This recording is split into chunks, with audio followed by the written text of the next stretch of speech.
New Sanctuary Movement is an interfaith organization, and we are comprised of many, many voices. We're talking Christian, Jewish, Muslim, all types of groups who are together, faith groups who provide what we like to call radical hospitality to support our immigrant neighbors, who are all around us.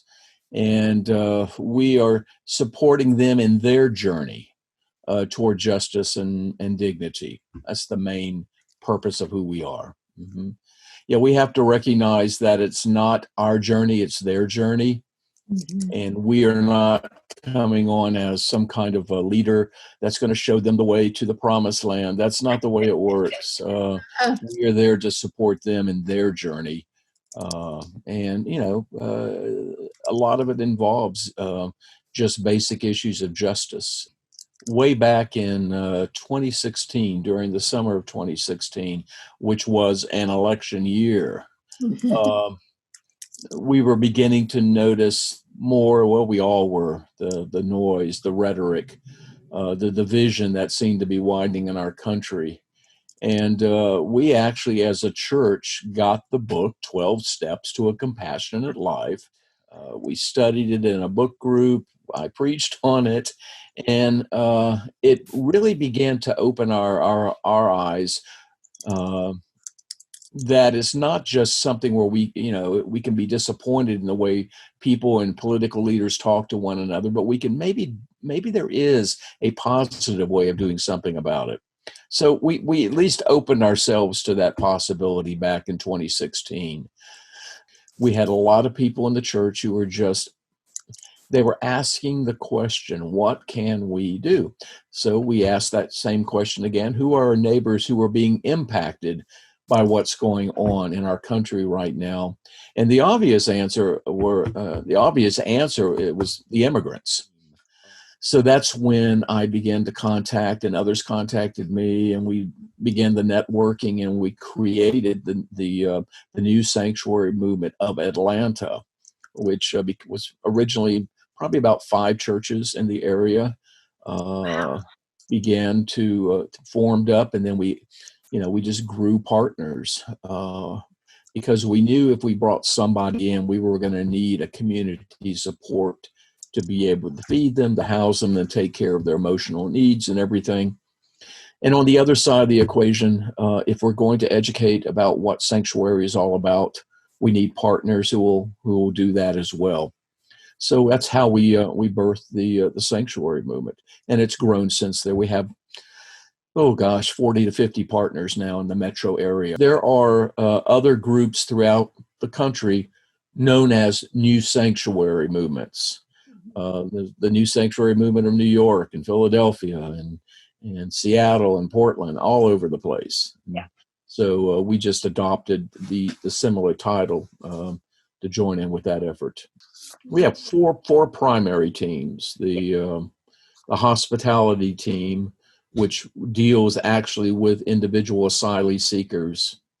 We have an education team, which does everything it can to get to break the myths and to what we like to say, educate the dominant culture on the truth about immigration.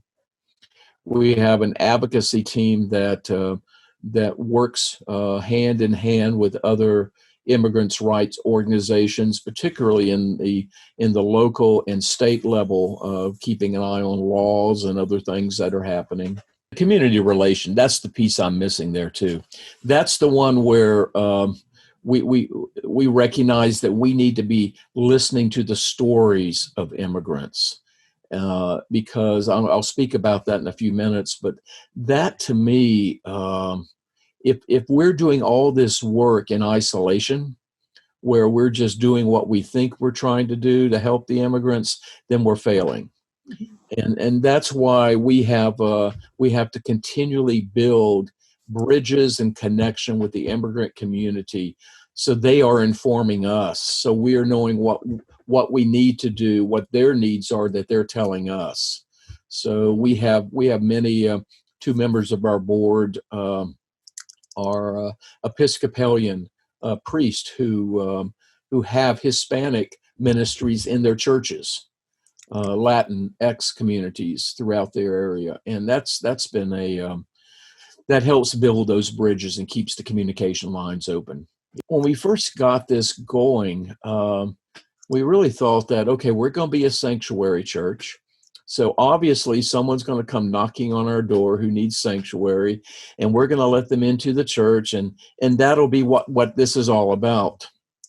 And unfortunately, we live in a state where in the immigration court system, 95% of people who are seeking asylum in Georgia are denied. It's one of the highest rates in the country. So for some reason, no one wanted to come to the church to seek sanctuary. Well, why would they want to come into Georgia to seek sanctuary when their chances of being granted asylum are so almost nil? You know, you would become a prisoner within a church and no place to go. So in our conversations with our other immigrant organization groups, particularly with a group called El Refugio, it's a hospitality house that's down near the Stewart Detention Center. And El Refugio provides place for the families who are coming to visit their immigrant members who are in Stewart detention, a place to stay, gives them refreshments, you know, just helps orient them to the time and what's going on, and just a great little place. And it's a wonderful organization.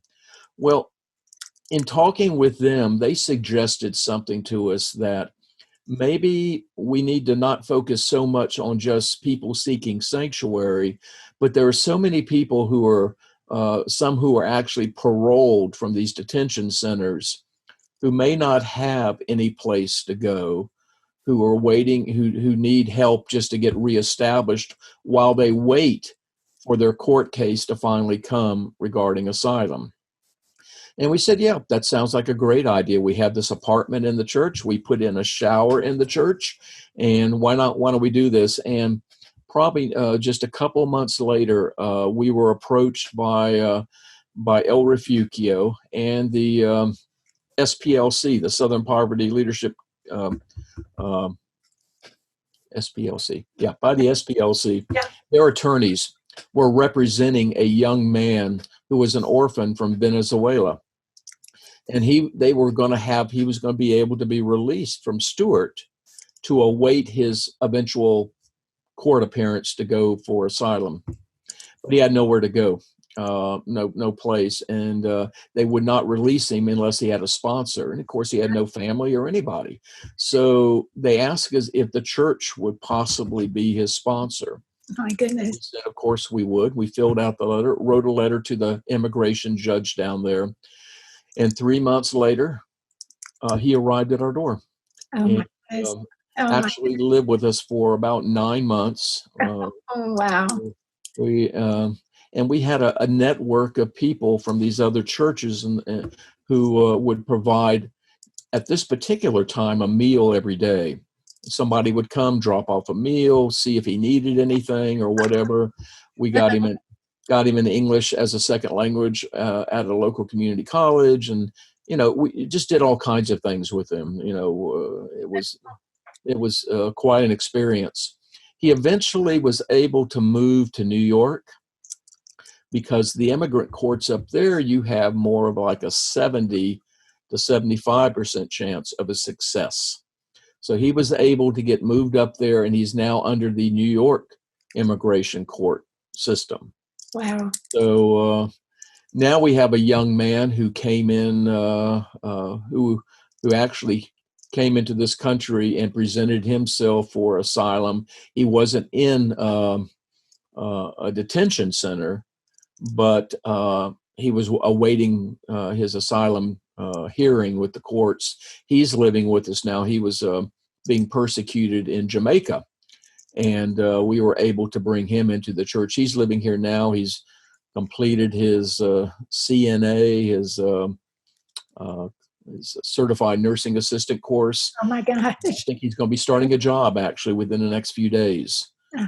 So those are the kind of things that we're working on now. We got a grant to put in a second apartment, and we've created that, and it will be for short-term folks. Somebody comes out of Stewart who may have family in this country, but has nowhere to go until the family can come pick them up, or this person may need to go someplace after they get resettled or whatever. They can come stay in the apartment until they leave.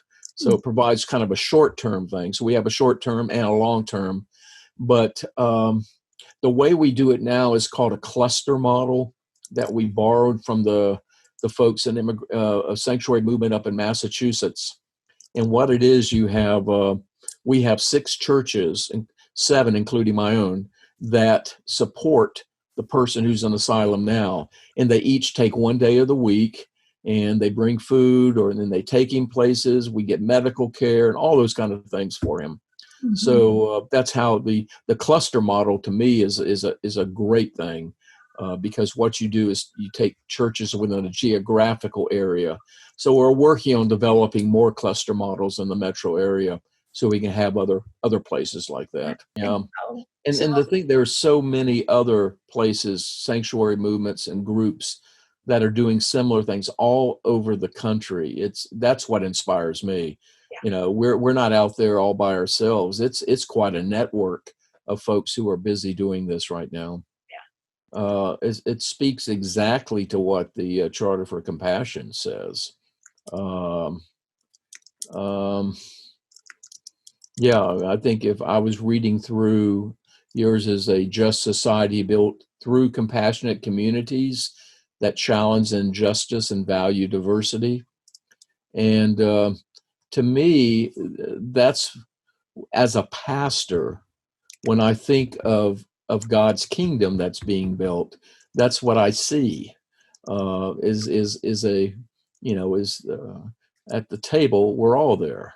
No one is missing, and we value each other because everybody has a story. One thing that really upsets me more than anything is to hear people say, those 11 million immigrants in this country. Well, those are 11 million individual people with their own stories, just like all of us are. We would hate to be just put into a big pot and said, them. Yeah. We're not a them and they're not a them. So to me, when I see a group of people who are being challenged in the ways of when I see unjust laws, nobody is illegal. Yes, we have an immigration system that's not working. There is no doubt about it. But we're smarter than that, and I really believe we live in a country that is more compassionate than that. And because of that, there's no reason we can't develop a better way of helping our neighbors, particularly those who are only fleeing in the same manner I would if I was in their shoes. No one wants to be to live in circumstances where their lives are threatened, or they don't have food, or there's no hope for their children.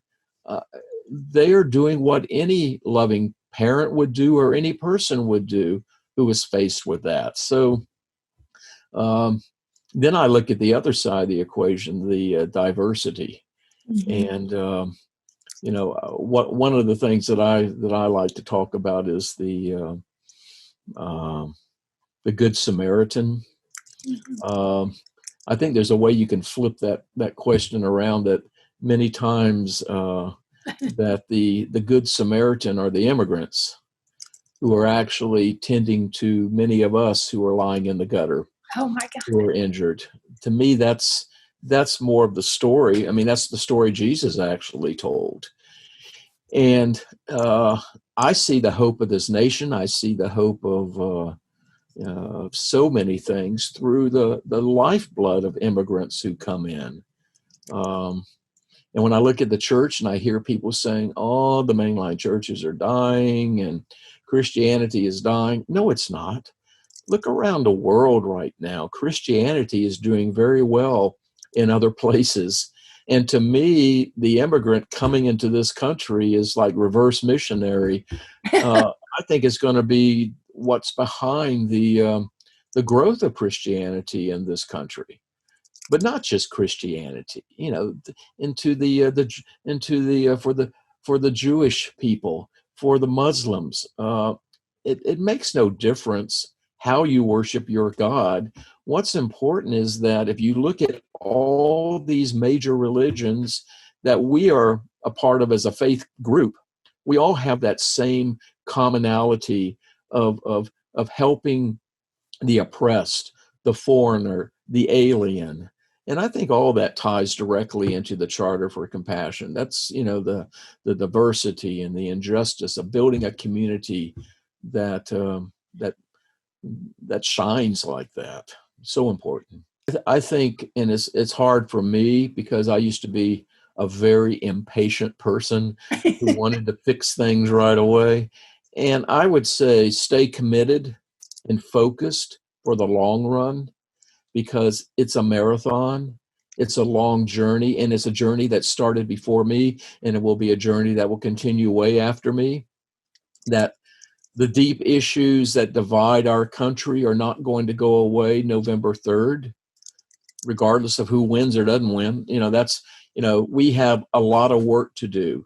Those divisions were there long before the current administration. And, there's a good chance that we will never see the fruits of all that we're doing, but that's okay. I think everything we do, one tiny relationship at a time, builds that a more compassionate nation. Wow. So how'd you say that again? That last sentence, one person at a time. Yeah, it just takes building of stopping long enough to connect with somebody. We even political people on different sides of the political divide, there are commonalities that we all can find and agree on. Most of us have family values. Most of us, have a sense of care for other people or something. Even though we may have different ways of wanting to achieve that, there are common things that can bring us together to dialogue and discuss that. Yes. And once we do that, maybe we quit looking at each other as the enemy, but as brothers and sisters. And yeah, we recognize we have some differences and different philosophies maybe, but we all agree love for one another, and compassion and justice. We would want it too, and so we start there at least. Yes. And stay in it for the long haul. Yeah. So, how can the sector partners and the charter support your work? And it goes back to that same point, to educate in small group settings, in faith communities. And I find probably the best way to do that is to tell the stories of the immigrants. But better than that would be to allow the immigrant to come into a space and tell their own story. Yes. That to me does more to build a bridge than anything else. All of a sudden, this is not a number. This is a person, and they're sitting there telling me this story of what's happened to their lives in this country they no longer can, their home country that they can no longer go back to. And they're explaining that to me, and they're telling me how they want to enrich the new home that they have come into, and all they want is a chance. And I can't think of any reason to turn somebody away for that. If we were a country and we only had, let's say, X number of jobs, there were only 100 jobs in this whole country, and every one of those jobs was filled, and we just couldn't take any more. Well, maybe we'd have an argument that's, maybe we can't keep bringing people in. The fact of the matter is this great country has the capacity to do so much more for the immigrants. And I don't want to get into the historical narrative so much about the responsibilities of how this country, unfortunately, set up through our capitalistic system what's happened down in Central and South America. But a lot of the problems there have are connected back to our own history. Mhm. And we don't like to see that, but it's a reality that's there too. And so to me, they are our neighbors and our sisters and brothers. And yes, there are ways that we can learn how to influence in a positive, compassionate way the places where they came from, so that maybe there won't be as much of a need for people to immigrate from the homeland. But for right now, that's not the case. Yeah. So, yeah.